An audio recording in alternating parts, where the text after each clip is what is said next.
Hello everybody, this is the Retro Bear introducing you to part 2 of this Desert Island game chat with Chris at Retro48k.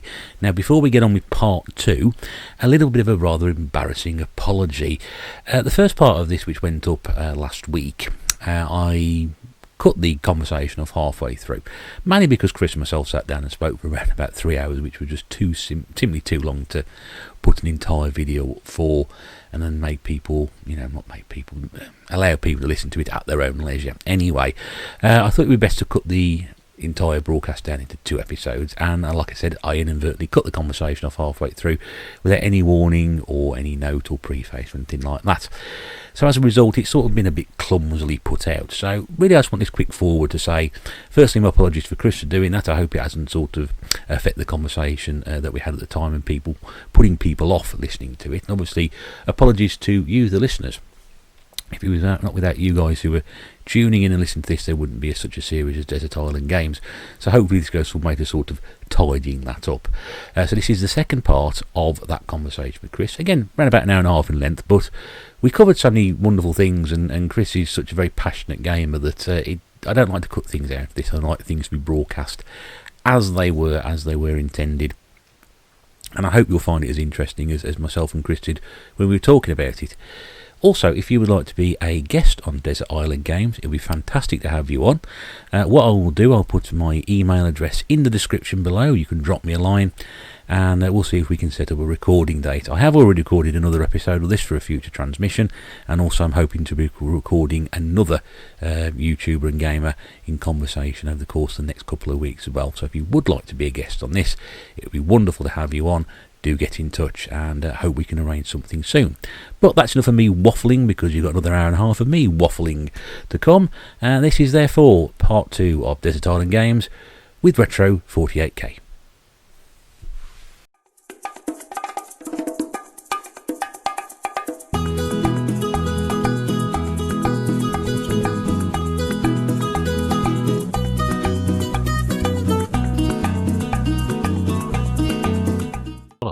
Yes. So memory serves me correct. So it was a great time to be a wrestling fan, because wrestling was on the rise, popularity, and the games that came out for it, sort of finally tapped into that sort of thing. And yeah, and the N64 had the advantage of it had 4 controller ports, so you could have them fun matches with 4 ears rather than either having to get a multi-tap or all that kind of stuff. Yeah.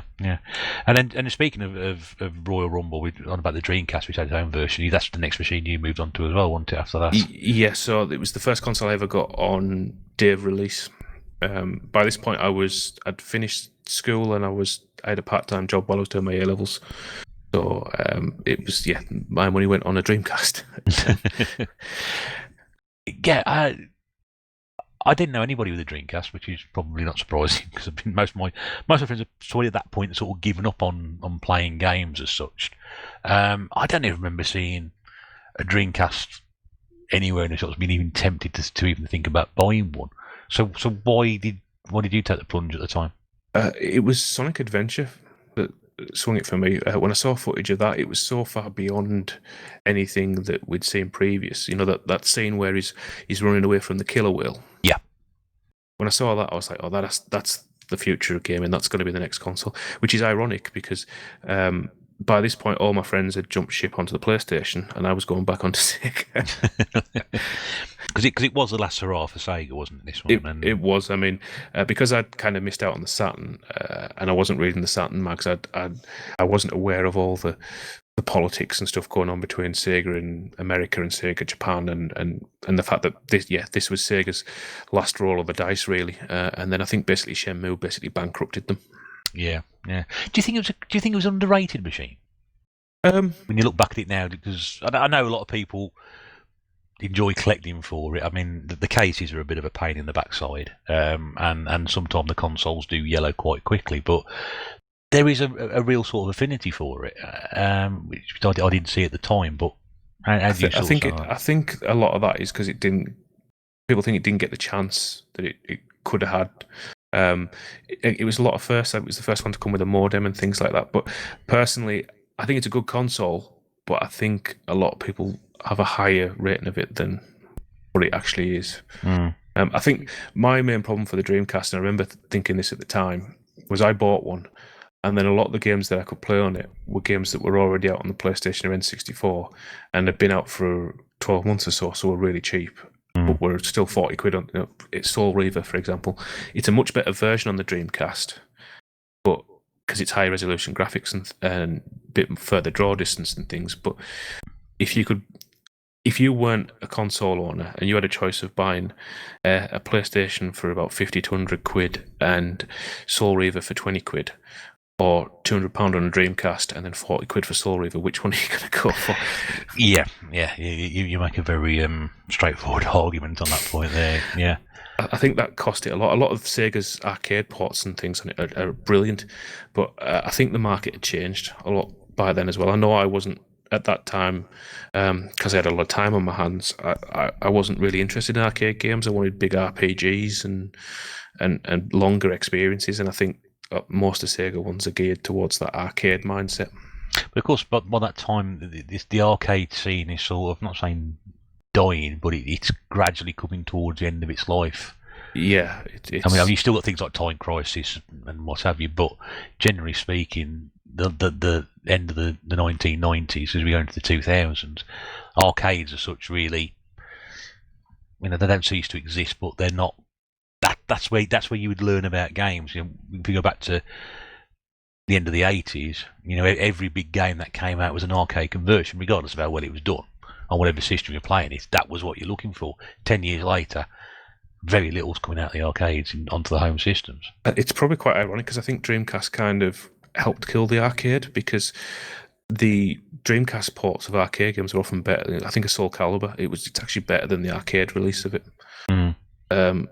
I think that was the first time really that, in general, arcade was not the pinnacle of hardware anymore.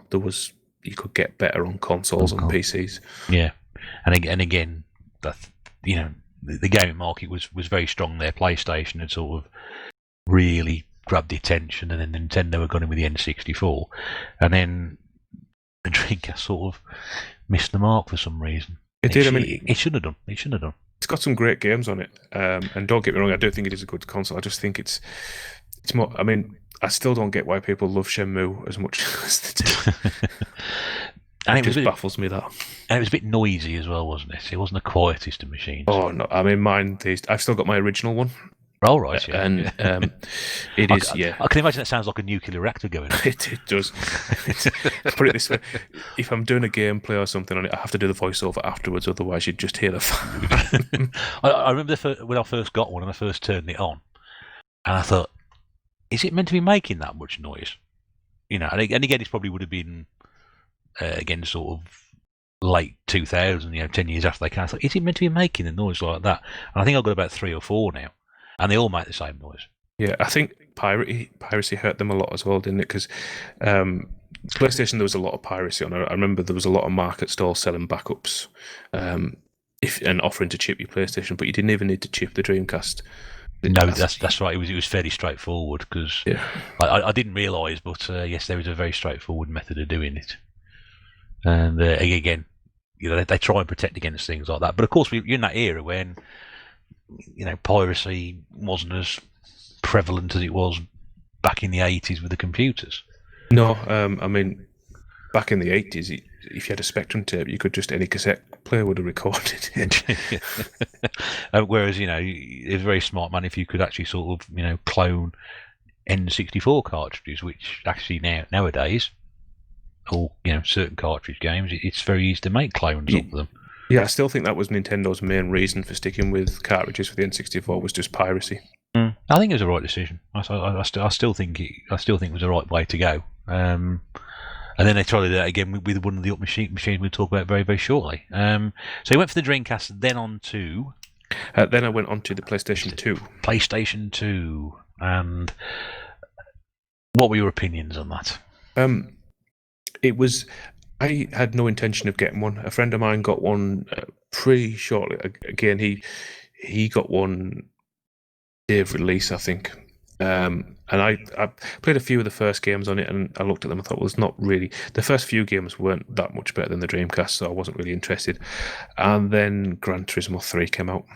Right. And my kind of console choices back then were mainly down to graphics. You know what showed the flashiest graphics, and when you saw the rain tracks for the first time, where they had all the alpha reflections in the water and everything, it was just like I was like, right, okay, I've got to get one. Well, I can see a lot of reason in that, because when I first looked at games, when I first got into games, I'd be sort of drawn to the graphics, and a lot of times I'll probably buy a game based on the graphics. So I suppose that's really sort of true, something like that.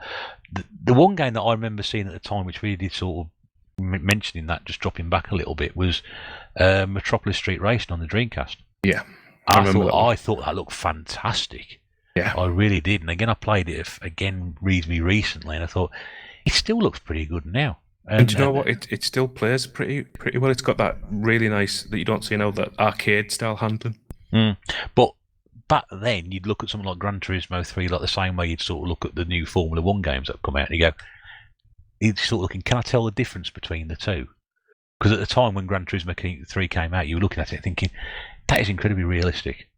And now it's very difficult to look at the Formula 1 games and go, I can't tell whether that's real or not. Yeah, there's especially the Forza games. Some of them now you're thinking, you know, in a still image, I'd struggle to tell you whether that was real or not.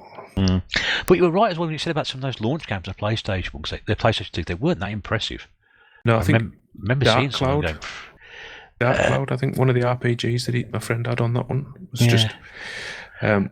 The big appeal with the PlayStation 2, I think, was the fact that you could play DVDs and it could play your old PlayStation games. Yes, because this is something that they failed to sort of put into the consoles going forward after this, was backwards compatibility. But the fact that, you know, the PlayStation 1 games, you could always play that. PlayStation 3, you could play those, but that was, I'm guessing, relatively new at the time, wasn't it? You can actually sort of use this console to play all those old games. I can't think of any system before that. Maybe the Atari 5600 and the Atari 2600. They had backwards compatibility, didn't they? But that's right, yeah. Other than that, I can't think of any system that did, especially with the cartridge ones, because they're, you know, physically different cartridges. But yeah, I can't think of any system before that actually. When you think about it, it's a genius idea, because one of the problems you've got with the new console is limited games library. Well, you're launching a console with the entire library of the console previous to it there for access. And it's sort of like, don't throw your old PlayStation 1 games away, because guess what? This can play those as well. So if you can upgrade from that system to this one, I can keep all my software. And it improved them, if I remember. I think it had faster loading times and things because of the faster disk drive. Yeah, I think you're right on that. Yes, it did. I mean, it sort of... I'd always wanted one. I think I didn't get one until about 2005, I think it was. And that was off me Mrs. brother. But yeah, I always wanted it. And it's a massive library of games. It's huge. I mean, I've got about 600. And that's barely scratching the surface on it. Yeah, it's in the thousands, isn't it, the PS2? I think it's 2,000. It's over 2,000, I think. And then if you chuck in the PlayStation 1 library as well, which is probably going to be equally big. You know, you've got a library of at least 3,000 games there to play through. Yeah, and some of the best games of all time as well, really. It kind of... That era was when they were getting the power to really do pretty much whatever they wanted. And you got relatively well-known series from other consoles coming onto that, such as Final Fantasy. Yes, you've got your Final Fantasies, you've got your... I'm always a big fan of the Devil May Cry games. Yeah. They started on the PlayStation 2. Your Metal Gear Solids. I'm not a big fan of them these days, but back then I was. 2 kind of soured me on Metal Gear Solid, to be honest. I quite enjoyed the first one, but I've not really dipped into them much after that. I like the idea, but again, it's one of those times I've got to sit down and put some time into it again. Yeah, I mean, I really like the ideas behind 3, but I find it quite frustrating to play. 3 is set back in the 60s, so you don't get a radar or anything, and you've got to survive in the wild and eat snakes and animals and all sorts. And it's a really great idea, but the fact you don't have that radar and you can't move the camera freely means that you get seen all the time because you can't see, 2 feet in front of you where there's a guy stood. I mean, it is one of the great consoles, and everything's dirt. Anybody who wants to start collecting for something, that is a great console to start with, because such a wide variety and sheer number of games, you wouldn't have to, spend an awful lot to get together a really good game collection. Yeah, and I think Sony actually, that's one of the big things they changed for me with Sony. Sony let anyone make games for their system. They had a bit of quality control, but not as much. Nintendo really hampered a lot of the stories of Nintendo's back in the 80s, that if you produced a game for the PC Engine, then you couldn't produce one for the NES. Yeah. Whereas Sony were just like, yeah. Just get on with it. I think they realised games sell systems, so the more games they have, the more likely they are to sell systems. Well, it worked. It definitely is. Biggest selling console ever, isn't it? The PlayStation 2. That's right, and yeah, I mean it's just great, and of course again they brought down a pared down version of it as well, the slim versions. Yeah, I got the black fat and the silver fat one, and they have like a flip top loader as well, if I remember, the slim ones. Yeah, it's not the drive anymore. It's just a flip up, because I've got the these days I've got the silver fat one that I use every day, and I've got a slim PS2 which I bought later on specifically to play. I think it was Metal Gear Solid 3. Okay, so from the PlayStation 2, you then hop to the GameCube. Back to Nintendo. Yes. Did you buy one of those brand new as well? No, I was in university by this time, and I remember it was one of the football tournaments. If it was 2004, 2002, so it'd be maybe the World Cup or Euros. World Cup. Yeah, it was the World Cup in Korea and Japan. Yes, and did we play Argentina at 7 in the morning or something like that? Yes, we did. Yeah, yes, so we had to be at that. When we were to get in the student union for sort of 5 o'clock, we just decided we'd stay up in the student union. So a friend of mine had bought a GameCube, and he brought his GameCube and Super Monkey Ball, and 4 of us just sat and played that from them locking us in there at sort of midnight the previous night till 5 in the morning. I bet you had a great night. It was, because we hooked it up to the big screen projector and we were just playing Super Monkey Ball it was the 5 hours of drunkenly playing the sort of the parachute game where you go down a ramp and you've got to land on the targets. Yep. Oh, I mean, what a great concept that game was as well. Oh. Yeah, it was one of the games where he showed me what he bought for the console, and it was the one that I was like, yeah, whatever. I'm more interested in the Star Wars game. But it was the one we played the most. That's exactly the same, because when that's the last console I bought brand new, and I had exactly the same. I think I had Star Wars with it, and I can't remember what the other option was apart from Monkey Ball. It might have been Wave Race. I can't remember. There was another game, and I thought, I'll have the one with the monkeys on it, because I'm pretty sure I could convince the missus to sit down and play that, and we did. And to be honest, we got more out of that game we got at Star Wars. I was more interested in playing Star Wars. I play Star Wars, play Monkey Ball, and it's like you could just do exactly the same. Those silly little mini games. Yeah, I mean, I think we only played the main game to unlock the mini games, and as soon as we did that, we were like, right, mini games. It is. Mini games. It is. Yeah. I'd never even heard of the game until that point, and it was just completely left field out of there. And yeah, it's a brilliant game. And of course, the GameCube itself was completely different from the PlayStation 2, mainly because of the size of it and the fact it was strictly going to be there for the games, and the size of the discs as well. Yeah, I think probably kind of hindered the GameCube in a way in that, to use an example, I got my GameCube that summer after we were playing that. I was like, oh, that's a brilliant console, I've got to get it. And a friend of mine got PlayStation 2, and the only reason he got PlayStation 2 was he managed to convince his parents or his girlfriend or something, I can't remember, whoever he was living with at the time, that it could go in the living room under the telly because it was a DVD player. And that's how he managed to convince them of that.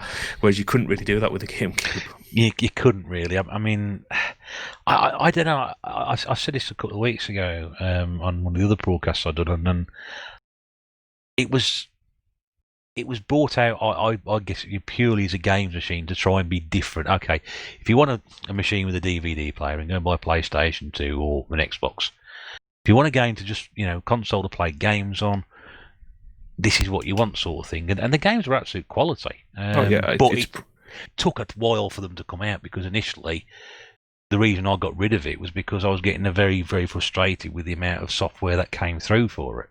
Yeah, it's similar to the Wii U in a way that I think Nintendo underestimated the jump between console generations. So when it first came out, there was quite a lag between anything really interesting coming out for it.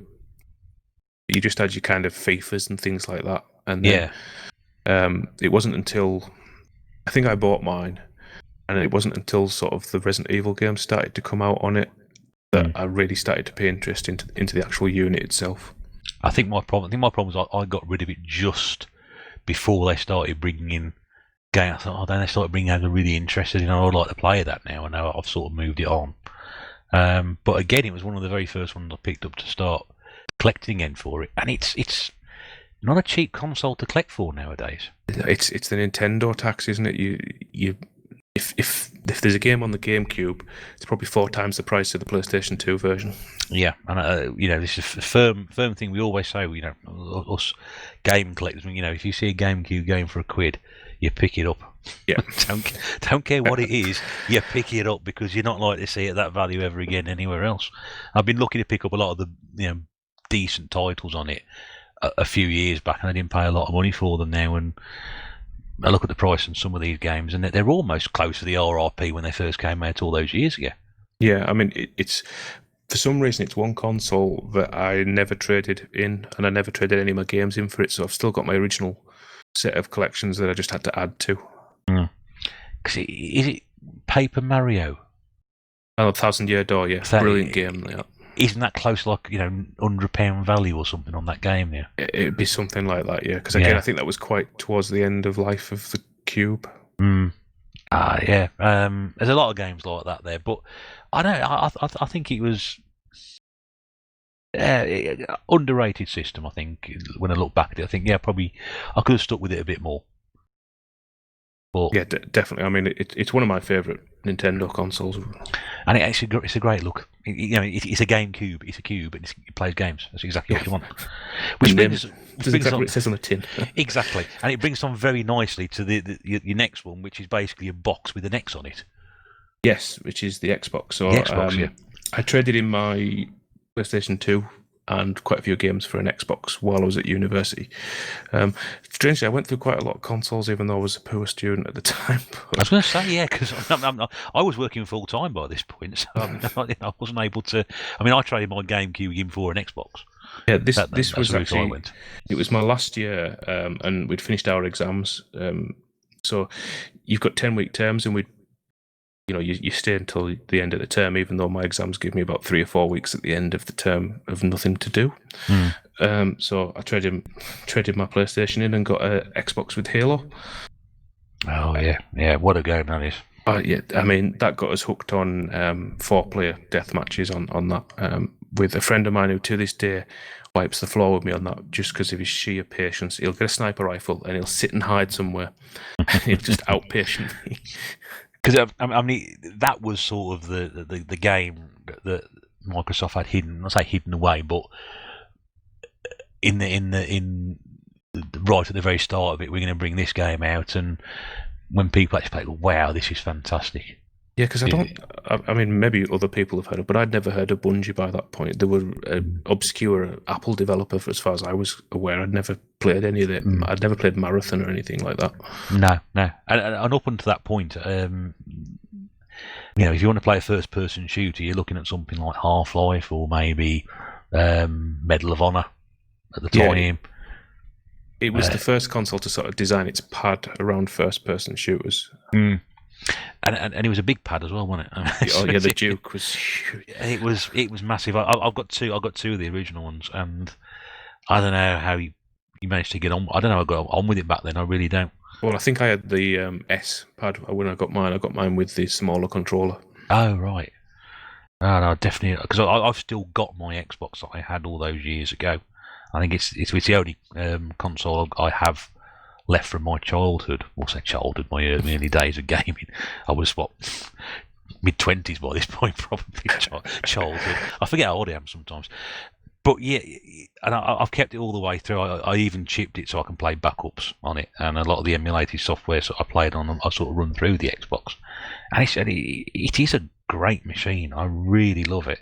It is. It's the only system I have actually been brave enough to. I've still got my original one. It's the only one I've been brave enough to actually open up and mod myself because the capacitors leak on certain models of them.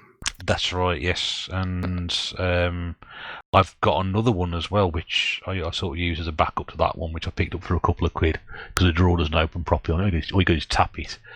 But again, the boxes as well, the game boxes were green. Yeah. Great idea for a colour. Relatively small library, though, probably around about, I don't know, a quarter, no, maybe a third or so of the PlayStation 2 library.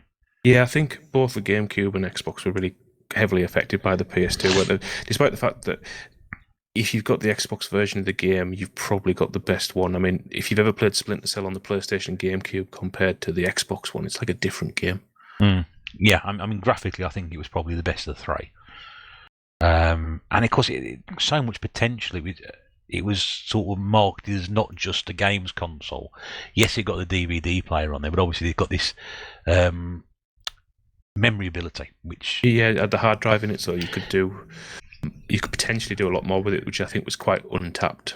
That's right, because PlayStation 2 still relying on memory cards, Nintendo still relying on memory cards at this point. And with the Xbox, you got this hard drive in there, and everything just sort of saved onto it. It was great, and it weighs a ton. Yeah, it's a proper unit. It is. But that's what you want. You want something that's well built, chunky. It feels like you could do yourself some serious damage if you dropped it on your foot. It's not going to break easily, and I absolutely love it. Even the fact you got the little green light on the front.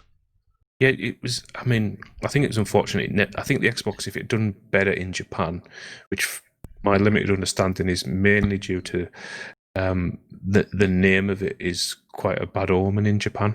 Yeah. Someone once explained to me that if you've ever played a PlayStation game, if you play the Japanese version, circle is always confirm and X is always cancel.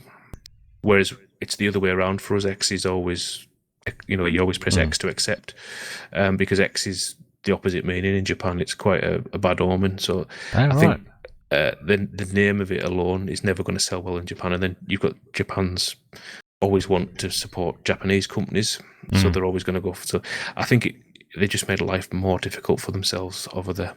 Yeah, it's a shame that I mean, given where they are now, it didn't do too much to have. And bear in mind, they were coming to that market, which was certainly PlayStation and Sony and Nintendo dominated. There was potentially, they could maybe have gone into third ahead of Sega, and I think they exceeded all expectations. Even though it didn't sell that well and the library was relatively small, I think it exceeded the expectations they probably would have had. Yeah, I think it did well enough for them to go with the 360. Because I think any other company probably would have pulled out, but I think Microsoft were willing to. I seem to remember a quote from Bill Gates saying he was willing to lose $1 billion of his own money to make the Xbox successful. And of course, they got the 360 to market before the PlayStation 3. Yes. So he was halfway there, but yeah, I think it's a great machine. We'll come back to the last sort of section of your console gaming life, I suppose. Gaming life, yeah, gaming career to the point. And let's get back to your list. Let's talk now about the game you want to put some more time into.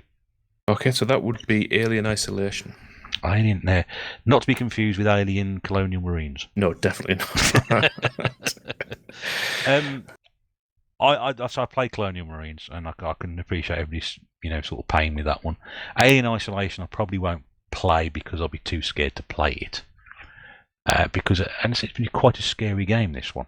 It is, and I bought it relatively early on after owning a PS4, and because I'm a big survival horror fan, I started playing it, and I was like, do you know what? This is it feels like the original film, and it's got this really creepy atmosphere, and you're being stalked by this one. I don't just want to play it in the daylight with all the windows up, and I want to get really immersed with this. So I put it to one side, thinking, right, next time my wife's out, and I've got the night to myself, I'm just going to turn all the lights off and sit and really get engrossed in this. And I've never got back to it because of wanting to have that really sort of perfect experience with it. Is it the sort of game you want to play on your own on a desert island? Probably not if you're in with wild animals. Yeah, I was just sort of thinking. I thought, is this really? Yeah, I don't know, but I didn't think that one through, to be but it's your ideal opportunity to do it. I mean, is it there because you want us to put more time into it because of you said it feels like the film, or is it you want to play it again for another particular reason? Well, I literally only put maybe an hour into it originally. Mm-hmm. So the plot I thought was quite intriguing. It's set in that time gap between the first and second Alien films. You play Ripley's daughter, going to search for her.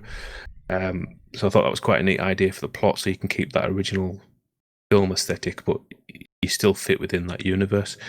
And just the premise I find really interesting, that it's a horror game like if anyone's ever played Outlast, it's quite a similar one where you can't really defend yourself from bad guy. You've to literally run and hide. That's all you can do.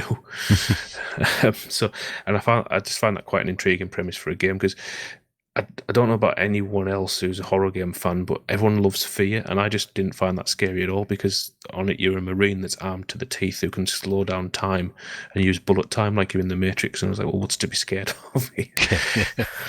Yeah, cause you wouldn't have that ability to do that in any way. But I've seen it, people play it, and I think, I don't know, that might just be a bit too scary for me, and I need to go to bed with armoured garlic and some sort of cross, I would have thought. But I like the idea of it.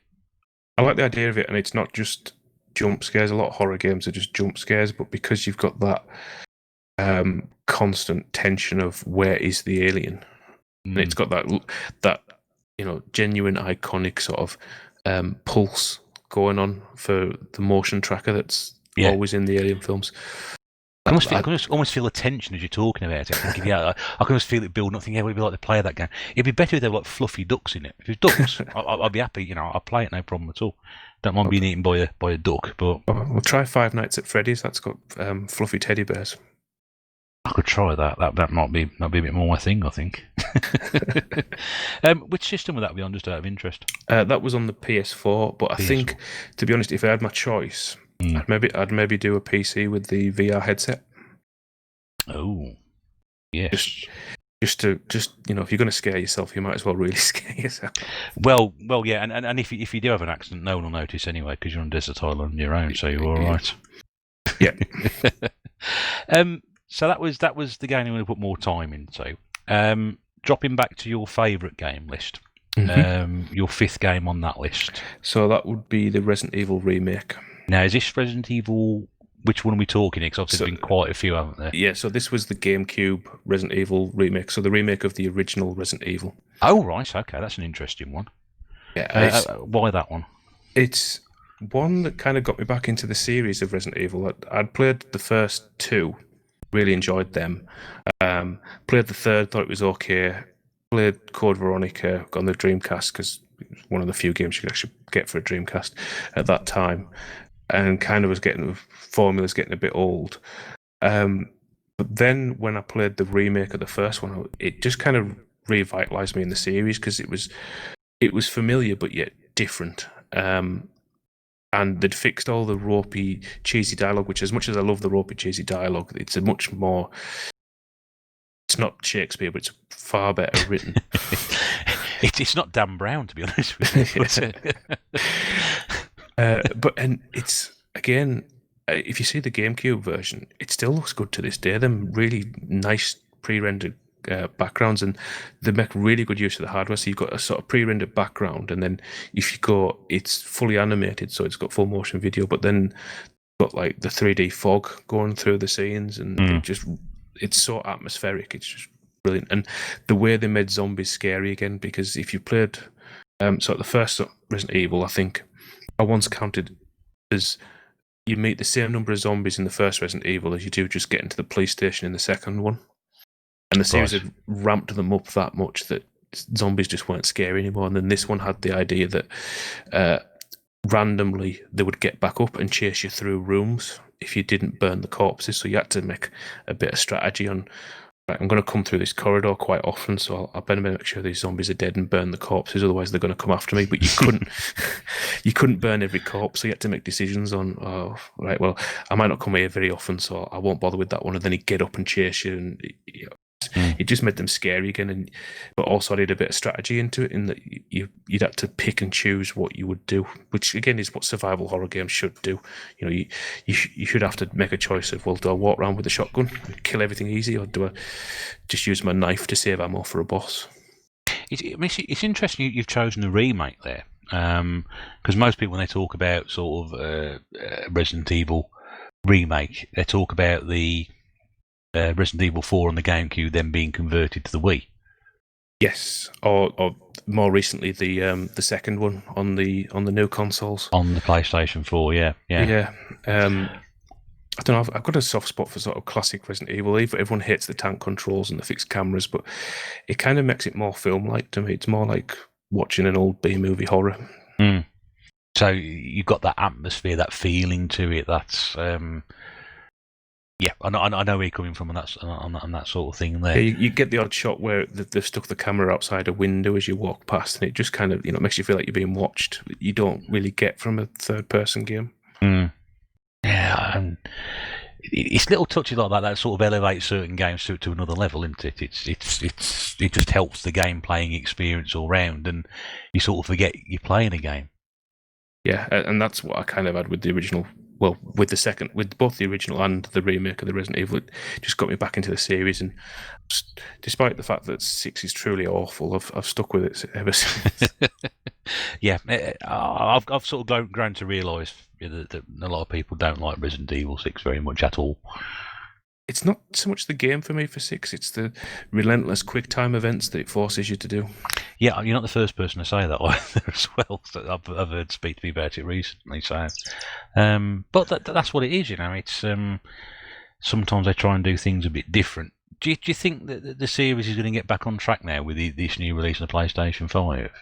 Yeah, it looks to be a direct follow-on from the 7.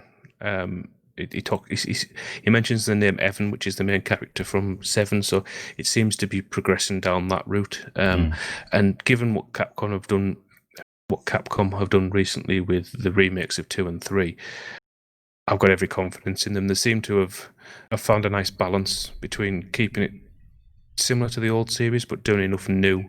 And looking what other horror games are doing, especially with 7.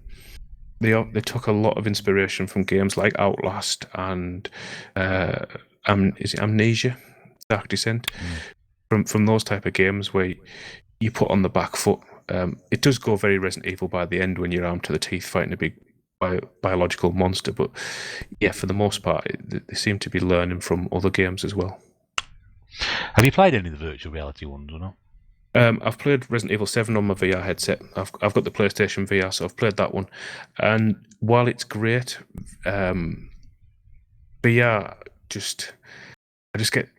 can't play it for more than half an hour to an hour. Right. Not so much feeling sick while I'm playing it, but then when you take it off and you go back to sort of the normal world, it just I get queasy when I stop. Right. I've not played any virtual reality. I've only played, I think, sort of 3D games, but I've never actually gone. I like to, but I'm not quite sure what game I want to play, to be honest with you. It's the best 3D I've seen. If you think of 3D on films, it's far superior to that. It really is. It's almost true 3D I think because it's exactly what your eyes work. You are seeing two different pictures from slightly different angles. The problem with it on the PlayStation, if you're playing with a base model PlayStation, you have to drop the resolution a bit to do that, and it does look a bit ropey, especially because the characters are right in your face. You see every detail, for better or worse, and when the graphics are worse, yeah, it's very worse. Yeah, I think if I played virtual reality games, I think Resident Evil would be probably quite far down my list of choices to start with. If you're going to pick one, the Wipeout series is the PlayStation has a VR for that. That is really good. Ooh, I don't mind Wipeout. I like a bit of Wipeout. That might be a good starting point if I ever go down that route. Right then, and the last game on your I'll leave the game that you're going to hate till last, that you don't really want there. The last game that would be on your 6 of ones that you'd like to be stuck on a desert island with, because again, we did mention it a couple of hours ago when we first started this conversation. Yep. It's Super Metroid. Yes, Super Metroid.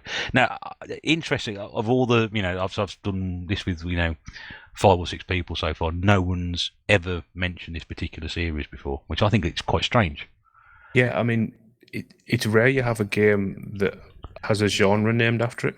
Metroidvania is because of Super Metroid and Castlevania. And for me, Super Metroid's it's the pinnacle of them. There's a bit of nostalgia in there, in that it was one of the big games on the Super Nintendo. But it's also one that is so open-ended. There's so many ways. If anyone's played a Metroid game before, you have to get the items in a certain order, and you get the item, you can go to somewhere else, and you can get a bit further down that path, get another item, go back and get a bit further. People think there's a lot of backtracking, but the map on Super Metroid is quite good at not... You only backtrack if you get lost, basically. There's usually a path through it, but it's so well designed. There's actually quite a few branches you can take, and you can break the sequence in multiple places. And that's what I really enjoy multiple playthroughs, is I wonder if I can get up to that ledge and try and do something in a different order. Was this the first game you played in the Metroid franchise? Yes. This one, and then I didn't play another one until Metroid Prime. Right. Because, again, I think... I think I've played this on emulation, because, again, games I've heard a lot about and not put a lot into. And I think I then played... probably Prime as well, actually, thinking about it. And I'm just not very good at these sort of games at all. But I'd like to be good at them, because I think I'd really enjoy them. I just love the way, especially Super Metroid. I mean, I could literally talk for another about 3 hours on Super Metroid, because I just love the way the story is woven into gameplay. We can have you back for another episode to do that, if you want to do that. Yeah. See if popular opinion wants me back for that. Well, people can leave if you'd like Chris to come back and talk for 3 hours about Super Metroid, then leave us a comment in below, and we'll see if we can arrange that. What sort of sets this apart then from anything else that you can pick sort of key points out of it, and So, I mean, I think I can sum it up by the opening sequence. So you do this initial bit on a space station, then you land on the planet, and there's nothing there at all. There's no life. There's a storm happening, and for a 16-bit game to kind of set that atmosphere, I just think is brilliant. And then you slowly descend through the planet, and there's no life whatsoever. You actually go through the area that's the final mission on the first Metroid game. Where you fight the boss, and again it's all smashed up because you've been there before, and then you find the first power up, and then this beam locks onto you that you can't get off, and then suddenly everything lights up and it's all awake, and you've set this alarm system off, and then suddenly all the enemies appear, and it's just the way it does stuff like that to tell the story, but without having cutscenes and dialogue. You don't necessarily need those things, and it does that all the time. I just think it's really well done. You see, just by describing that, I mean, it's been. I always say this thing, but it's been ages since I played that. But the way you've just said that there has already piqued my interest. I might try that again, because that sounds like a fantastic opening, the way you've described it. And that is just literally sort of the opening. You do a little prologue bit first, and then that is just literally the opening sequence. But there's loads of sequences like that in the game. There's bits in a ghost ship and stuff like that. I'll be honest, some of them I didn't pick up on first time through. It took me a couple of playthroughs, and it's one of those games that it tries to teach you through gameplay. So there's a bit where you get stuck down a hole and you can't get out. And I'm speaking to people, a lot of people switched it off at this point because they couldn't figure it out. But there's an alien-friendly enemy that runs past and then jumps on the wall and bounces up between the walls. And it's showing you how to do a wall jump. And a lot of people just tried to shoot it and didn't notice. But it's actually showing you how you get out of there. Wow. It's not a cheap game to pick up nowadays, is it? No, it's if you want a boxed version, it's about 150 quid, I think. Gee, have you got a copy of it? Yes, not my original copy, but when I started collecting, thankfully I was doing it when prices were still on the rise, so I managed to pick up a fairly decent condition version of it. Because the one I had back in the day was the one with the big strategy guide with it. Yeah, because there was two versions. Yeah, because I've seen the big strategy guide version before, and I thought, why is there two different sizes of this? Must be some particular reason for it. But I think the smaller one was a second release because they packaged it as a dual package with Link to the Past at one point as well. Good grief, did they? Wow. So, I mean that was if you got those two in a package, you were doing well there. They're two brilliant games. I was going to say, yeah. It's a very expensive title to pick up, but yeah, that's actually inspired me to go back and play that again. So I'll get the Xbox out and whiz that one through it because I mean you can get it on if you've got a Switch, it's on the Nintendo. If you pay the £10 for the online, it's on that package, and it's on the Super Nintendo Mini. It's on the. If you've got a Wii, if it's still on the Wii, I think the Wii store shut down. The Wii U store might still be available. Yeah. Oh, so it's on the Super Nintendo Mini. Okay. I wasn't quite sure of that either.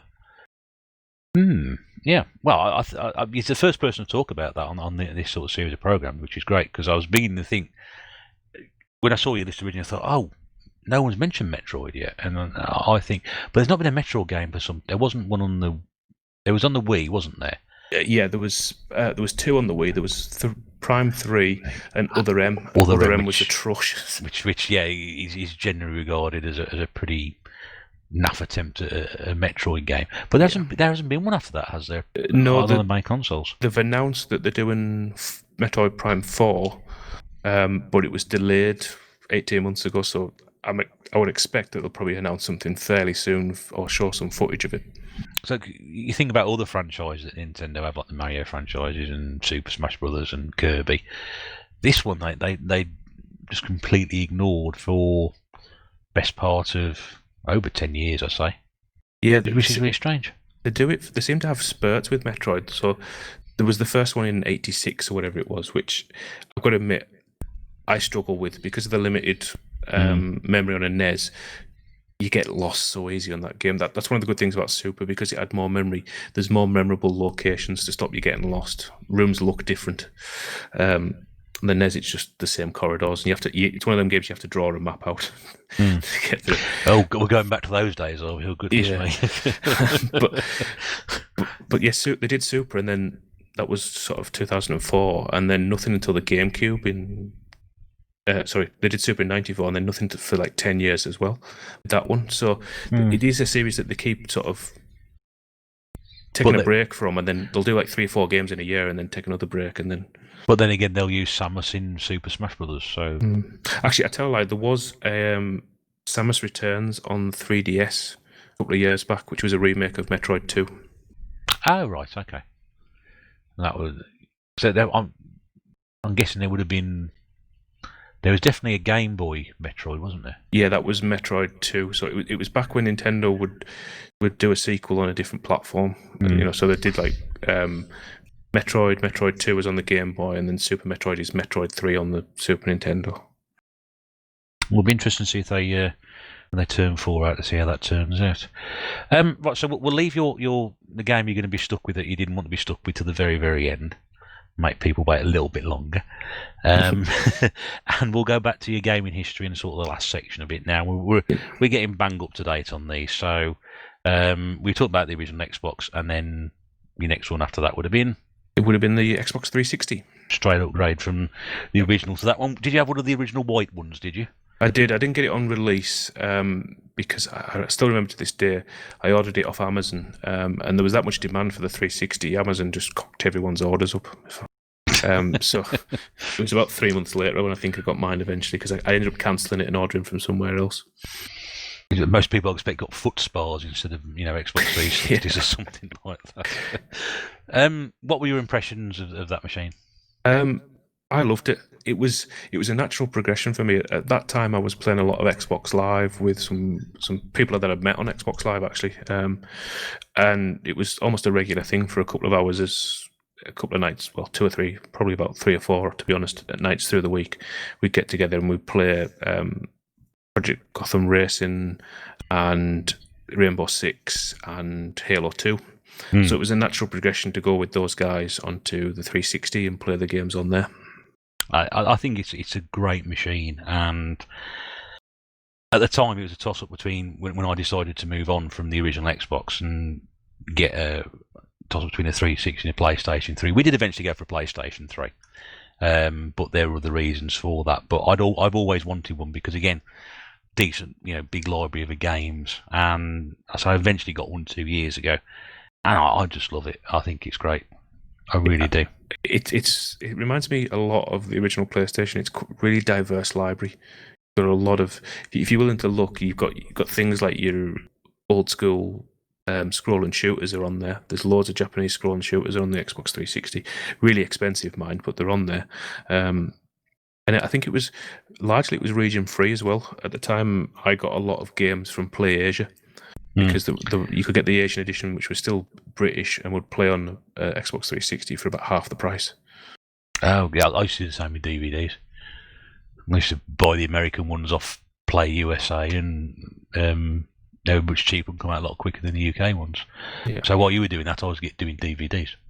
Yeah, the only downside was eventually you'd start getting stung with customs invoices. Yes, yes, it's a trap to fall into, isn't it? But I don't know. It's just a fabulous little machine, and as you said, there are some great sort of exclusives for it, some great shooters on it. I just think all round it's just great. I can't really find a fault with it. Even the Kinect, I know some people don't like the Kinect for it, but I think that was a great piece of kit. I really do. I really do. It was an Xbox Live Arcade as well. There was tons of games on there that brought back, Gauntlet, things like that. Gauntlet, yeah. Great game. It padded out times between releases. If you were waiting, for the next big release, you could always buy a few Xbox Live. I mean, I spent so much time when I've got my Xbox playing on Bejeweled. It's ridiculous. It's a simple game again. It's simple game design. Nothing spectacular to look at, but it can keep you occupied for hours. Yeah, and that's what you're after. And I suppose the other thing as well with the 360, I've completely forgot what I'm going to say now. Oh god, what was I going to say now? Oh, I don't know. It'll come back to me probably. I'm going to shout at you. I'll go, I don't know what it is. No, I can't remember now. It's definitely gone. Oh dear, that's really embarrassing. We'll cut that bit out. We'll cut that bit out. It happens every now and again. So the 360, which I was going to say, it's again big library games, and it's again very, very cheap to collect for. Yeah, I mean, I think was it Nath picked up 9 games for £1 the other day. I don't know. Yeah, he's doing my stick there. That's my routine. That is pick up that many games and spending 10p a game. And they weren't exactly like rubbish as well. There were some of the big hitters on that platform. He did very well there. I put it politely, he did very well there. But yeah, it's a haul that most of us sort of dream of. But then again, I think I think Rob did very well with a few games in the game fire sale. I've done quite well with a few games as well. Picked up things like Minecraft, and I got that for a couple of quid. And obviously Mike Loves Games sent me Death Smiles. Yeah, which from my understanding, is sealed. Which is the game that I really want to unseal and play because everyone's told me how good it is. Yeah, I'm not a big sealed person. I've got the odd sealed game, but that's only because I haven't got round to playing it yet. I will open them up eventually. Yeah, I'm not a big fan of seal, but I thought, well, this sounds like it might be a bit special, and now all I want to do is take the seal off it and give it a go. But yeah, I think the prices have been a little bit on the rise since we've had the coronavirus lockdown, etc. But it's still an incredibly cheap console to pick up for, and I thoroughly, if you haven't even gone down that route, to get yourself a second-hand machine and pick up some of these great titles on it, it's worth picking up. Well, again, backwards compatibility. With Microsoft, I think the next Xbox, the Series X, they're saying is going to have full compatibility right back. Xbox One, Xbox 360, Xbox original. Wow. Not every game from there, but the majority of them will play it, and it'll do things like upscale them to 4K and stuff like that. So, I mean, that is it for marketing purposes. Again, that's just great strategy because you've got 20 years worth of games there that are instantly available to people, and a lot of them dirt cheap. That's right, and of course the value of some of these shoots up as well, because I think it was Call of Duty Modern Warfare 2, which was pretty cheap to pick up. All of a sudden, went from about sort of £2-3 second hand to £18 overnight when it went backwards compatible to Xbox One. Yeah, I think the same happened to Ninja Gaiden 2 as well. Like, it was like a 50p game. And I think one of the bizarre ones was Indiana Jones and was it the Stafford Kings? Oh, don't know. I've got it on. That sort of went from like a £1 game to £15 overnight as well for some reason. I remember there was an Indiana Jones on the original Xbox. I've got that somewhere. The Emperor's Tomb or something. That's the one I'm on about. I think Stafford Kings was on the Wii. Emperor's Tomb, yeah, that was the one that shot up from being a £1 game to £15 overnight. I think Armed and Dangerous did exactly the same as well. So, yeah, you might see a rise in the sort of second-hand value, which is great if you collect games. So, keep hold of those. So you moved on from the Xbox 360 to... yeah, so I wouldn't say I moved on, but I got a Wii at the same time as well. Got a Wii at the same time. Yeah, I think that was the key for the Wii, wasn't it? It was a lot of people's second console. That's my first console. I have to say that, yeah. What attracted you to the Wii? Was it the same as everybody else? I played Wii Sports. This is brilliant. I'm going to get one of these myself. It was Zelda. It was Zelda. Yeah, by that point I was a massive Nintendo fan by the time we got to the Wii, and loved the Zelda games. And it was always bugging me that I hadn't played Twilight Princess, so I bought a Wii specifically for Twilight Princess. You're probably the only person who bought a Wii for that reason. I'd have been better off getting it from a Gamecube. And yeah, as we alluded to earlier, it was, sort of waggle this, and it's not quite the same experience. I mean, it's still a decent game. I mean, the when you're using the bow and arrow and whatnot, and it's great using it as a targeting. And Resident Evil 4 on that was so much better than the GameCube version, just because you got the motion controls to shoot. When you mentioned it earlier, it's a very underrated library. Excuse me, and it's, I think, again, when people look at the Wii, they sort of think immediately it's a kid's console. It's full of shovelware. There's no good games for it. Blah blah blah. Move on. And I think that is just so unfair a lot of the time, because some of the games that came out for it were already shovelware on the PlayStation 2, which, let's be honest with you, is a console which has got its fair share of shovelware. Yeah, I think it's probably got more than its fair share of shovelware, but that doesn't mean that it hasn't got some really quality titles on there as well. And some, very sort of adult titles as well. People, again, think it's kids' console. You've got things like the Red Steel games. You've got Mad World, which is ridiculous. You've got the Resident Evil games, which all came out on that. Yeah, I always thought, is it No More Heroes? The Travis Touchdown game? Yeah. That was always a fun game. Yeah, two of those games. I've got the first one, I think. The second one's quite expensive. I don't quite understood why that one's more invaluable. Again, I think it may have come out with a limited release on it. Yeah. There's a couple of good... I take the Silent Hill game on the Wii is brilliant. Shattered Memories. Yes, that's the one. Yeah. I haven't got that one. But you got the Scarface game came out on it, the Godfather's on there. So I mean, all these adult-orientated games are sort of thrown in there. I mean, you'd be stupid enough to sort of say that the Wii didn't have its fair share of rubbish on there, but every console's got its fair share of rubbish on it. And there are some seriously fun games. You've got the Mario and Sonic Olympic games, which are really good. You've got a new Super Mario Brothers Wii, which not quite as fun as some of the other Mario games, but it at least try to do something a bit more different and bring it into the new generation. You've got remakes such as a Boy in His Blob. The Ghostbusters game is really good for it as well, which also came out on PlayStation 3 and Xbox, I think. What was the other one I was going to mention as well? Oh, Sin and Punishment. Yeah, that's a brilliant shooter game, yeah. Which was a shooter on the N64. And again, cracking version on that. And the House of the Dead games. Oh, yeah, Overkill. I love Overkill. Overkill.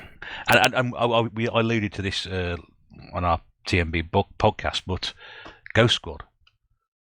I don't think I've played that one. Have you not played? Yeah, it sort of takes you back to the sort of Time Crisis Virtua Cop cheesy storyline. Oh yes, I know the one you mean. Now I can picture the box cover. Yeah, and two green Marines on the cover, hasn't it? That's it. And to be honest with you, it looks like absolutely nothing, and it's dirt cheap to pick up. And I think that's the reason people don't pick it up, because it can't be any good because it's like this. But honestly, it's the most fun you'll have. Isn't the Dead Space game on there a shooter as well? Yeah, Dead Space Extraction, which is probably on one of the better shooters on it. I'm just trying to think. There's a GoldenEye remake as well, which is on there. It was, for me as well, it was the first time I played some of the Super Nintendo games that were never released over here. So things like Chrono Trigger, Super Mario RPG. You could play Castlevania Rondo of Blood, the PC Engine game. It was the first time outside of Japan that you could play that. There was loads of titles like that were digital downloads that you. It was a great way of playing them old games. And there was, of course, there was a Mario title on itself there, which was Super Mario Galaxy. Yeah, and as well, you had every GameCube game would play on it. If you had the original sort of first release, yeah, because obviously again backwards compatibility as we talked about earlier. If you had that one, obviously the modified later version didn't have that on there, and yeah, you know, it's full of dancing games and singing games and horse games and games which no people would touch and stupid party games and things like that. And it's got its fair share of those, there's no doubt about it. And I can see why people, when they want to collect for the Wii, they'll sort of say, yeah, I've earmarked about 100 games I want to pick up from the Wii and that's it. I can see why. I can see why people do that, but it does get unfairly treated. It really does. It does, and I think that the thing about it as well is graphically, it was somewhere between a 360 and the original GameCube. I think people hold that against it, but I kind of now I don't tend to judge games on graphics. I'd rather, I know you hate it, but I really like Muramasa on the Wii just because graphically it looks beautiful. I've got no problem with that game from a graphical and audio perspective. It's just the sheer dullness of the repetitiveness of the game. Yeah, but it happened. There are some fun. Rayman Origins, I think, is a beautiful looking game on that system. A Boy in His Blob, I think, is a beautiful looking game on that system. It's a great remake. It really is. And there are some, and Mad World has got this one. We mentioned Mad World earlier. This wonderful sort of black and white design on it. It just with the obviously added overtones of the red blood that spurts out of everywhere. But again, beautifully done. And you've got the Metroid Prime trilogies on there as well. It's quite an expensive one, I think, because it was a limited release. That's right. It is an incredibly. It is pricey. It's always been quite pricey. Usually somewhere between sort of 30 and 50 quid. Yeah. And then of course you've got Xenoblade Chronicles. You've got The Last Story. Which is Pandora's Tower. Pandora's Tower. Yeah. I could tell you a few stories about those two games. That's time for another conversation for another time. Well, I was lucky to pick them up on the original release. I've got the 3 collector's editions of them, and because I registered them, Nintendo sent me 3 collectible coins. Wow. Which, that at that time, Nintendo were doing really good stuff with that in terms of the collectible stuff you could get off them that you can't buy. Yeah, I mean, I think it's gets a lot of criticism, which is undeserved, and you can make a case for other machines which people talk about and say, well, hang on a second. Look at this and look at that rubbish that came out for it as well. Yeah, if I had to get rid of a console, it wouldn't be the first one I got rid of. Let's put it that way. That's good to hear. Top 3? Not quite. But no, there we go. That's right. Yeah. Middle of the league, mid-table. That's okay. We can remain friends. It's fine. So next one on your list, PlayStation 3. Yes. And this was just for some of the exclusives, like you got a Wars and having a Blu-ray player as well was a nice bonus with that one. The Blu-ray was the big seller for us, really, because we wanted something that was going to be sort of future-proof. And to be honest, we probably used the Blu-ray player more than we used the console. In fact, if anything, when we bought the PlayStation 3, it probably spent more of its time being sort of a media server and player as opposed to actually playing games on it. Yeah, which is my fault entirely, because I still think it's a really good console. It is, and ironically, the problem, I think it suffered because a lot of the games weren't as good as the Xbox 360 version. I think that hurt it a bit. For example, if you've ever played Red Dead on the 2 of them, there's a hell of a lot more popping on the PlayStation 3 version. But again, it's one of those things that unless you've got both versions and you play one and then literally turn it off and play the other, you're not going to notice it. You're not going to notice. But it was kind of at that advent of things like Digital Foundry doing all these comparison videos, and because people know it's a worse version, they don't buy it. Whereas if you didn't, you'd probably just buy it and wouldn't notice a difference. How far along did you get it? Sort of get relatively early in its life, or did you get one of the later versions? It was. I think it was this when the 80 gig hard drive models come out. So I haven't got one of the ones with the PS2 backwards compatible. They'd gone by the time I got it, but it is one of the big bread bin style ones. As you're still working? Yeah, I've had to replace the laser.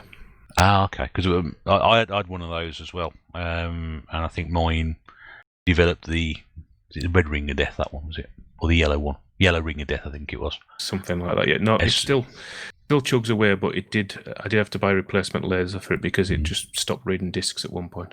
Yeah, mine's given up the ghost completely, so I had to buy a slim at the end of the day, which is fair enough. Got bigger capacity on it, but yeah, again, I think I don't know. I don't understand why some people don't like it. I think it was all right. It kept me occupied and satisfied my gaming need at the time. I preferred it. I would have preferred an Xbox 360, but it wasn't sort of thing.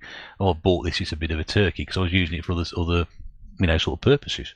I think at that point online was a big thing for a lot of people, and it was nowhere near as good an online experience on the PS3 as it was on the Xbox. You couldn't have.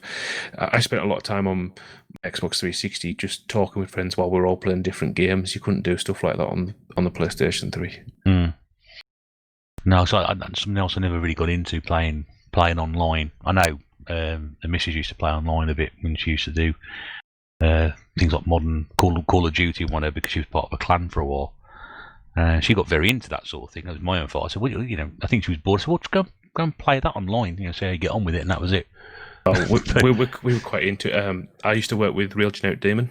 We used to work at the NHS together, and Sunday nights was Halo night. We'd all, like 5 or 6 of us, would log on to that, and Monday morning was spent chewing the fat over, who'd let the team down. Oh dear.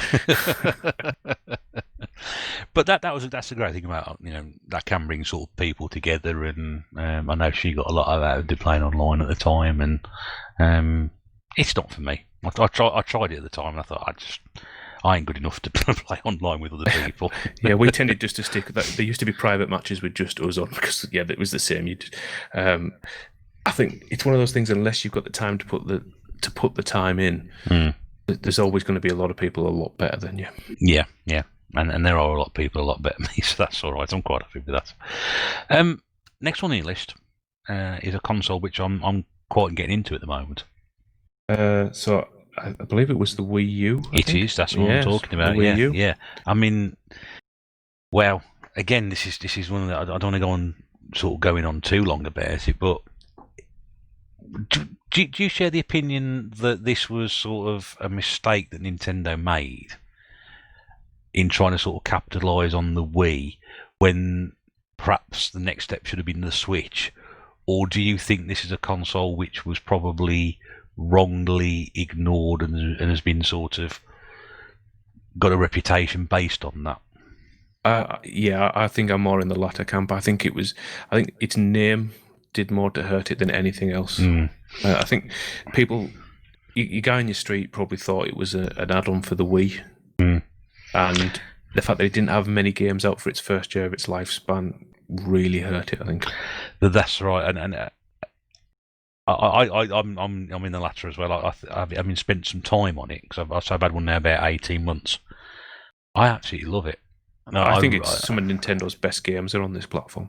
Oh yeah, I've got about a small library, about 25 or so, but there are some, usually for me, some decent games in there, and it sort of made me want to sort of think, I'd really like to sort of invest some collecting time into this and get some decent games for it and try and build up a collection, because it is a relatively small number of titles to the library, which is probably the reason why a lot of them are already quite expensive to pick up. Yeah, 159 I think is the number. It's mad that one of the most expensive games on the platform is Zumba. Yeah, and bizarre. That's my sort of game, 'cause that's the sort of rubbish I buy. until I sort of realised how much they were going for. And I thought it was going to be a long time before I buy that.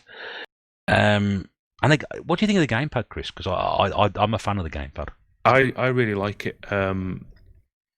One of the reasons I bought the Wii at the time was my now wife, then girlfriend, had moved in with me, and obviously before that I was single and had a lot of the stuff under the telly, and it meant that if she came in and she wanted to watch something on the telly, I'd just be like, yeah, change it over, and it was on the gamepad instantly.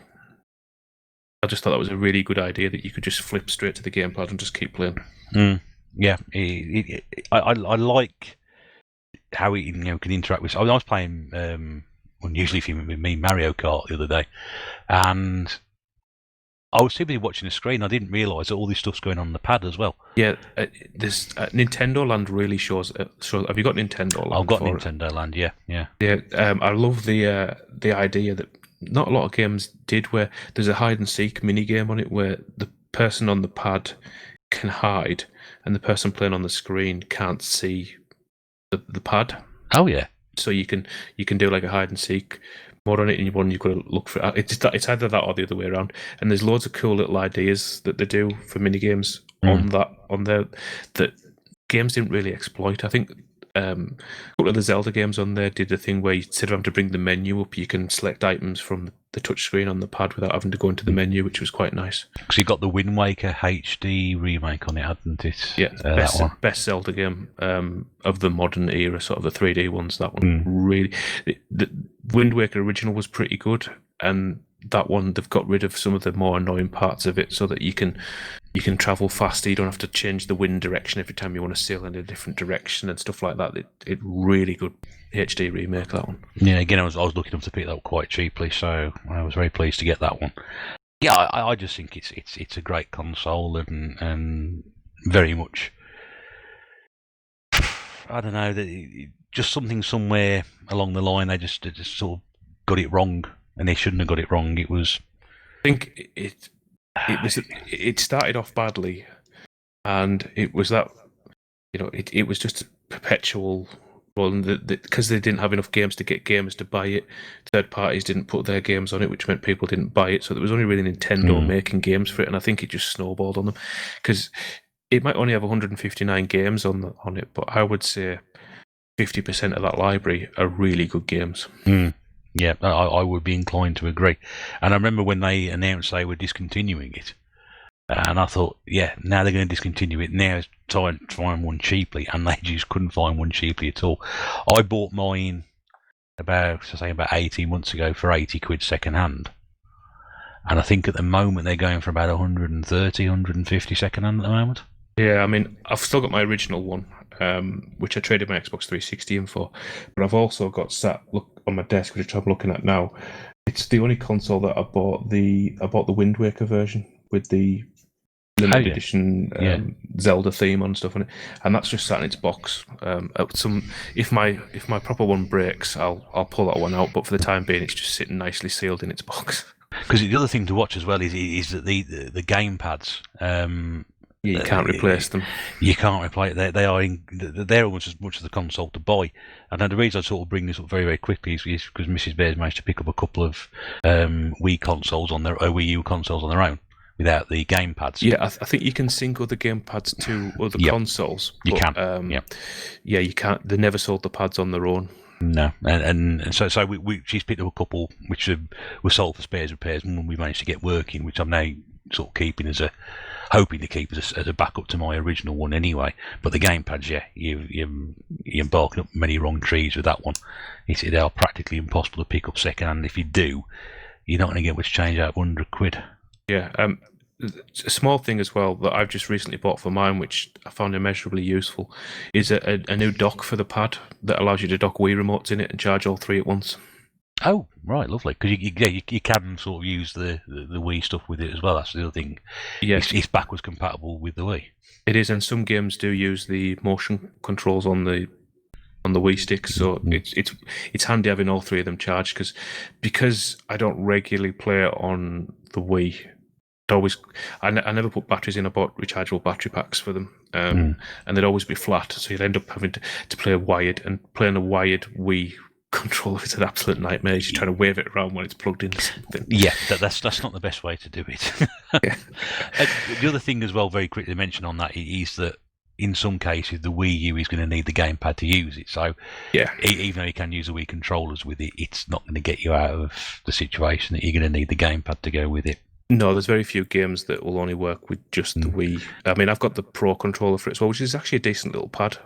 They look quite smart, those, yeah. Yeah, it's basically just like a smaller 360 one, but it's because it's hasn't got a huge amount of it hasn't got motion controls or anything like that on it. The battery lasts forever and a day on it.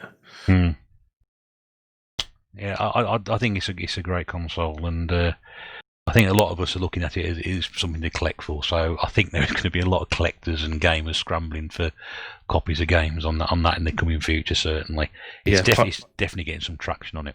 Prices are slowly rising. I mean, I'm glad that I got. I was just looking on CEX today. Actually, I made Project Zero, Made in the Dark Water. I got that on release, and I think that's the dearest game on CEX at 105. Mere drop in the ocean. My entire collection hasn't cost me 105 quid. I'm not start doing that. And this brings us right up to date with the current sort of consoles which are out in the market, which is the PlayStation 4, the Xbox One, and the Switch. Yeah. What's your favourite one of the three that are those that you're playing? Probably the Switch, to be honest. A lot of people say that about it. I've got one. I've probably not used it anywhere near as much as I should have done. But every time I do play it, I do enjoy gaming on it. I really do.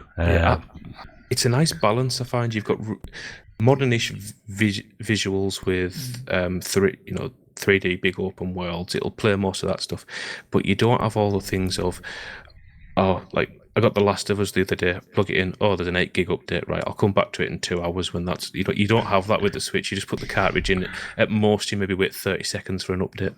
2 hours, you're hopeful, aren't you? It should be longer than that. Running today, some of these updates. Well, it's a 100 gig install as well. So you put it in. It's going to take longer to install than to download anything. I'll come back tomorrow. I must admit, my first experience of a modern console like that was when I got my first PlayStation 4 about 2.5 years ago, and I got a copy of FIFA with it, FIFA 18. I thought, well, I'll put this in, and it's basically sort of 50 gig install. Yeah, I'm thinking, what on earth is this all about? It's ridiculous. I mean, I don't know about you, but I'm the type of person that I don't want to be waiting. I want my entire library installed, because if I decide one day randomly to play something, I don't have to wait 2 hours for it to install, because I'll probably decide I don't want to play it by the time that gets done. So I've got a 2 terabyte internal drive in mine and a 4 terabyte external drive.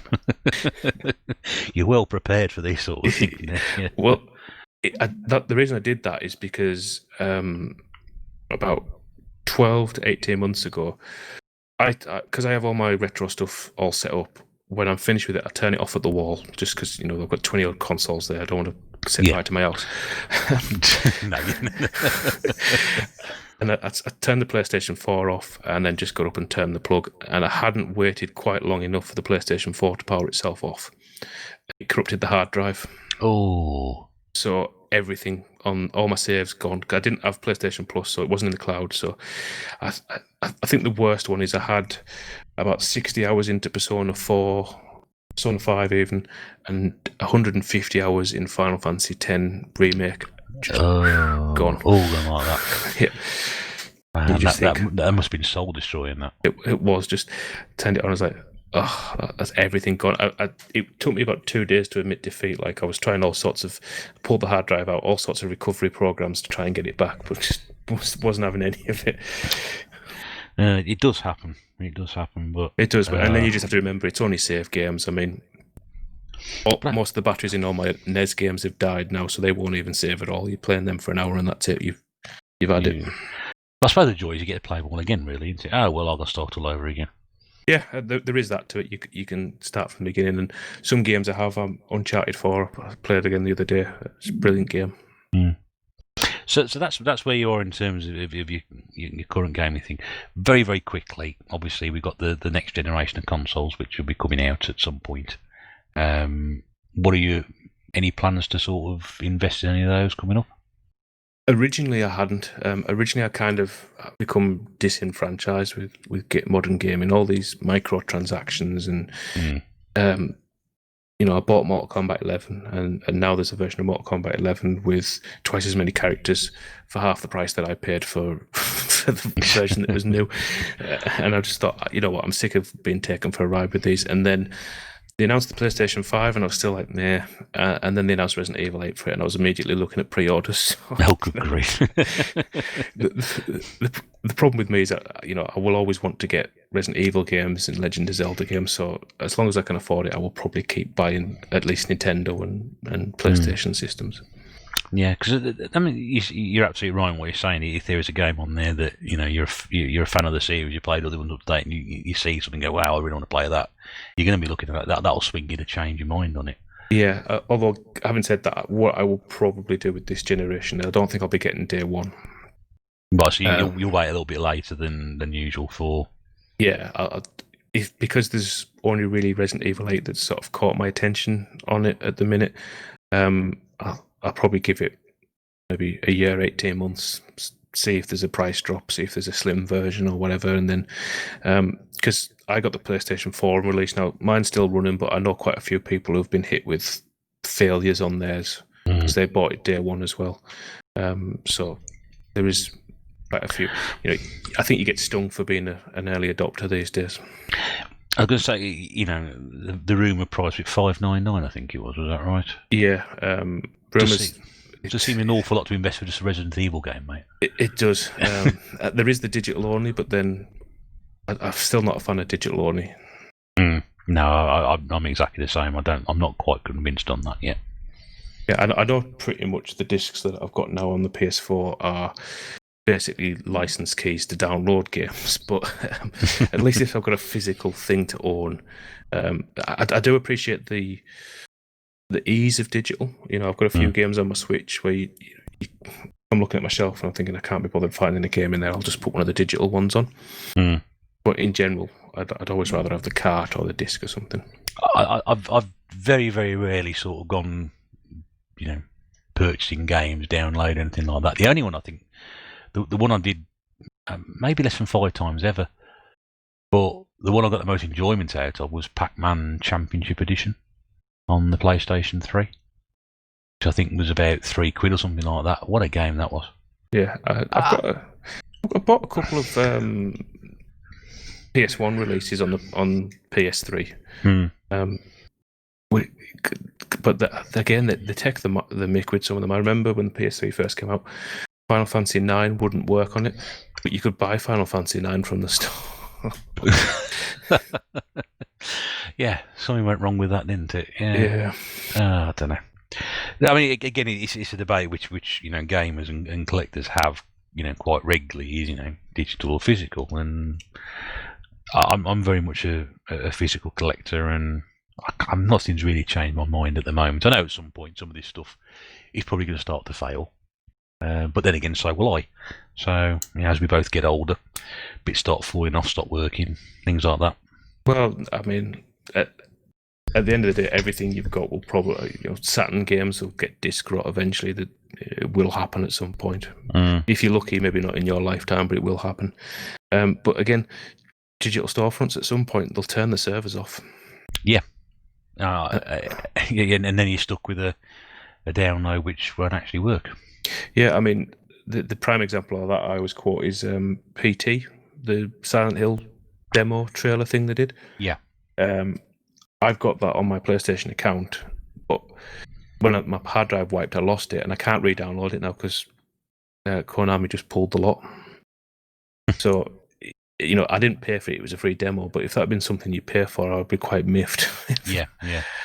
No, you're absolutely right as well, and I don't think they're going to find the right balance between, as you said, some things eventually, somewhere, somehow, will have to be turned off. And we've seen it with, very successful online games which have attracted big numbers of players, just sort of turned off. You think an online-only game like, what's on PlayStation? Was it Mag on the PlayStation 3?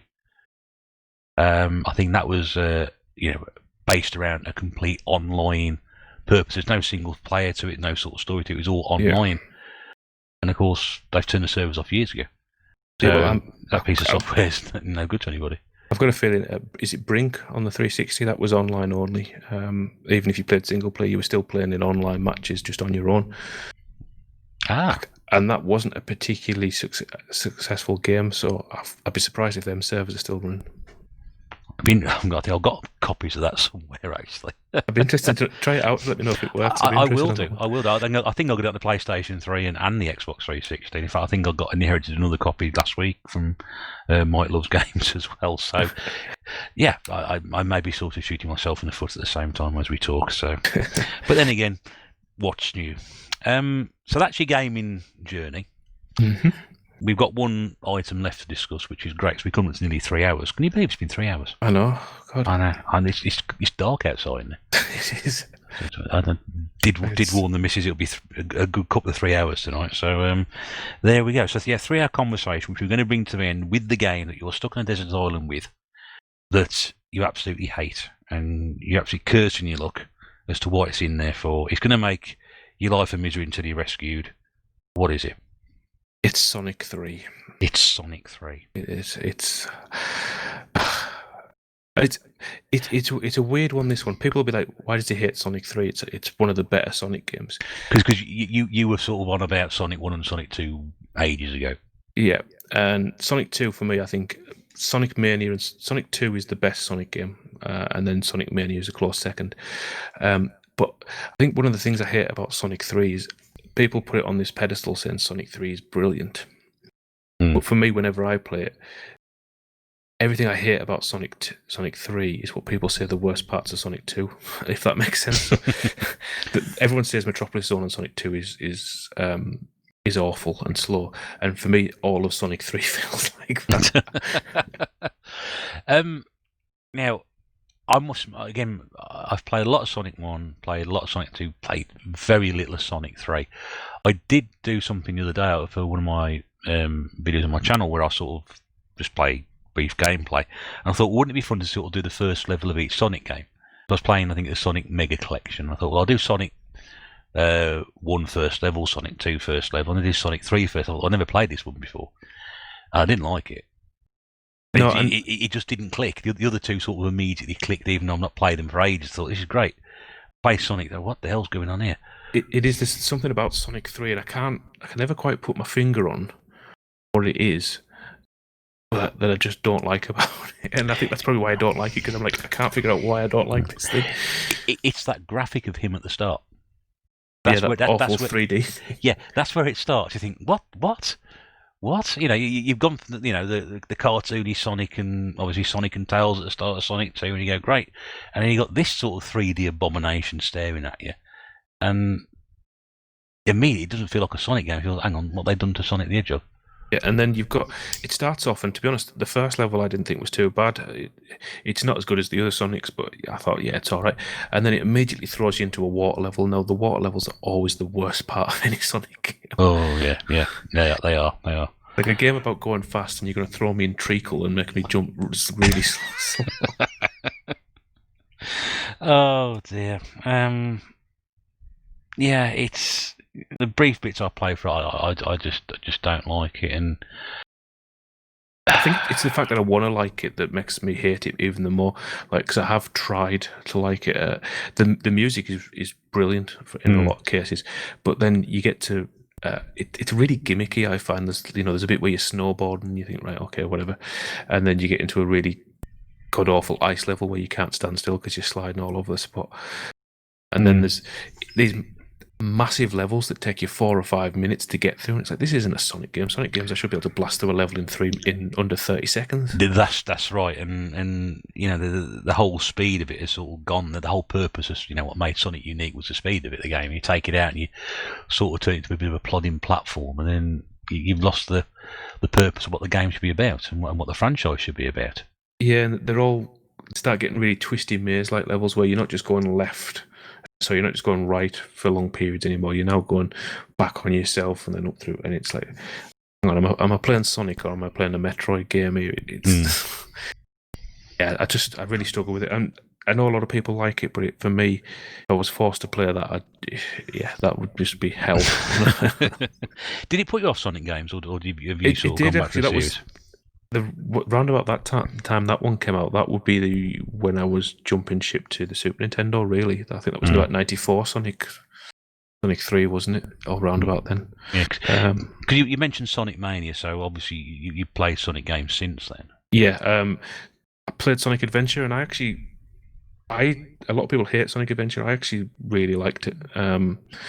It was a bit over ambitious for its own time. It didn't know whether it wanted to be a Sonic game or, you've got a big cat walking around fishing at certain points, and you've got bits where you're on a plane shooting things. It kind of threw everything at the kitchen sink to see what fit, and not much of it did. But there was a bit of promise there that never really got fulfilled. But there are some Sonic games that I do like. 2 is brilliant. Sonic Mania, really like. Which is funny because a lot of the levels on Sonic 2 actually come from Sonic 3. On Sonic Mania actually come from Sonic 3. So, but it shows you what a difference a bit of design on the levels changing really improves. And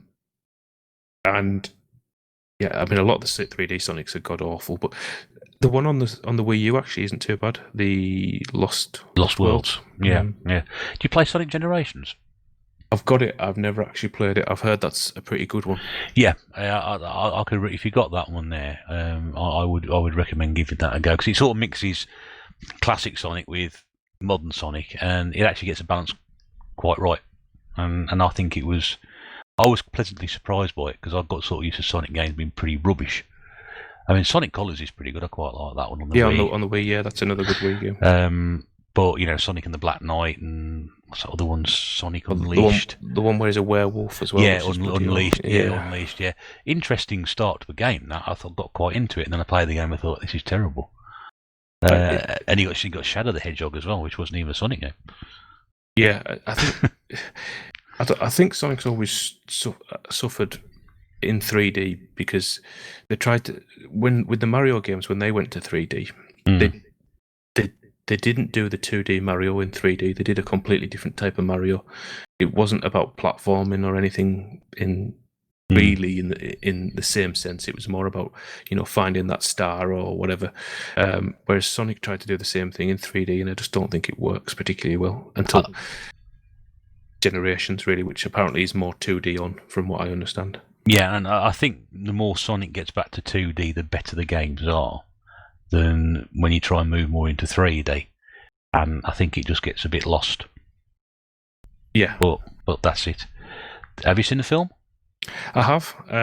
I did enjoy it.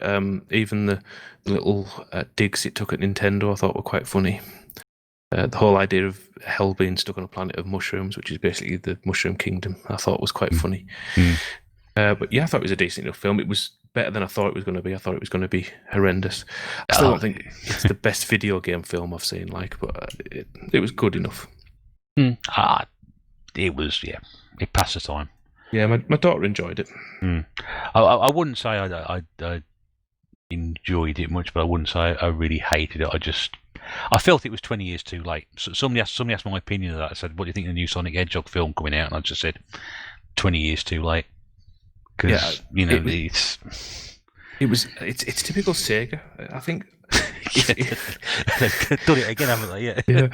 I think if they'd released it when, say, Sonic Mania was coming out, 2016, 2017, if they released it then, it would have made sense. You've got this new Sonic game coming out, try and get a new audience, release a film. But yeah, I thought it was decent enough. It's better than a lot of video game movies, but not the best. I always think Mortal Kombat's the best I've seen. I've not seen that one, so I can't really comment. But I always think that films based on games just tend to miss the mark, and I don't think they work really. Yeah, I think. But then again, games based on films don't work sometimes either. No. plenty of clunky licenses over the years on that count as well. Yeah, I think you're trying to shoehorn two mediums together. I think you've got to appreciate what works in one might not work in the other. That's right. Well, there we go then. That's a whiz through your sort of gaming more a career. slow walk, I think. Well, I don't know. I think as we said before we started doing this, I said we'll just see how it goes, and I think we've covered a lot of stuff in depth there as well. But I think it's always fascinating to sort of go through, how you've sort of progressed in terms of the consoles and computers and machines that you've owned and the games that you played, and we've covered some of your favourite ones there and your not so favourite ones there, but we've also mentioned some other ones as well, and that's the whole purpose of this series. I mean, the idea is called Desert Island Games. That sort of gets a bit lost in the old translation, but I always think it helps people to understand you as a gamer, of how you've got this far and what you got to, and I think that works really well alongside that. So yeah, I think it really helps. I mean, I found with Griffos, it helps put into context the games they've picked when you understand their journey through the consoles. And there's a lot of people out there, like you said, you were surprised to see Super Metroid. There's a ton of people who've never played it. I know I was the only one at school who ever had that game. And again, it's cropped up for the first time there, and that's maybe what 1 in 6 or 7 people. I can tell you the next person I'm talking to hasn't mentioned that either. But then again, I can see on his list there's 3 games that haven't cropped up in this so far. Actually, 4 games haven't cropped up in this either. So 5. I can't even read my handwriting. 5, 5 games that haven't cropped up in other lists I've done already, which is great. So that'll be another interesting conversation to go through. But so I know it's been a long journey, folks, but I appreciate everybody sticking through this and listening to it and getting to the end. If you have enjoyed that, don't forget to pop on to Chris's channel, which will be in the description below. Check out what he's all about, and pop him a like, subscribe to him if you've not subscribed already. And hopefully this conversation I had with him today will give you a bit more insight into what he is. If you've enjoyed this as well, don't forget to do exactly the same thing on this channel. There is a previous episode coming up, and we will be dropping one of these in, I don't know, every sort of 3 to 4 weeks or so, depending on how we can record them. But I'd like to say thank you very much indeed to Retro48k, aka Chris, for his time today. Chris, it's been a pleasure talking to you, my friend. Much obliged. Thanks very much for having me on. I really enjoyed it. No problem at all. And if we get a chance to do something similar again, I hope you'll be able to take part if we can think of something else to do as well. Well, yeah, definitely. We're definitely up for it. That's fantastic, mate. Right, all that remains to be seen. So thanks again to Chris. Thank you very much for listening. This is the Retro Bear saying all the very best to you. Take care, and we'll speak to you again very, very soon from this episode of Desert Island Games. It's bye for now.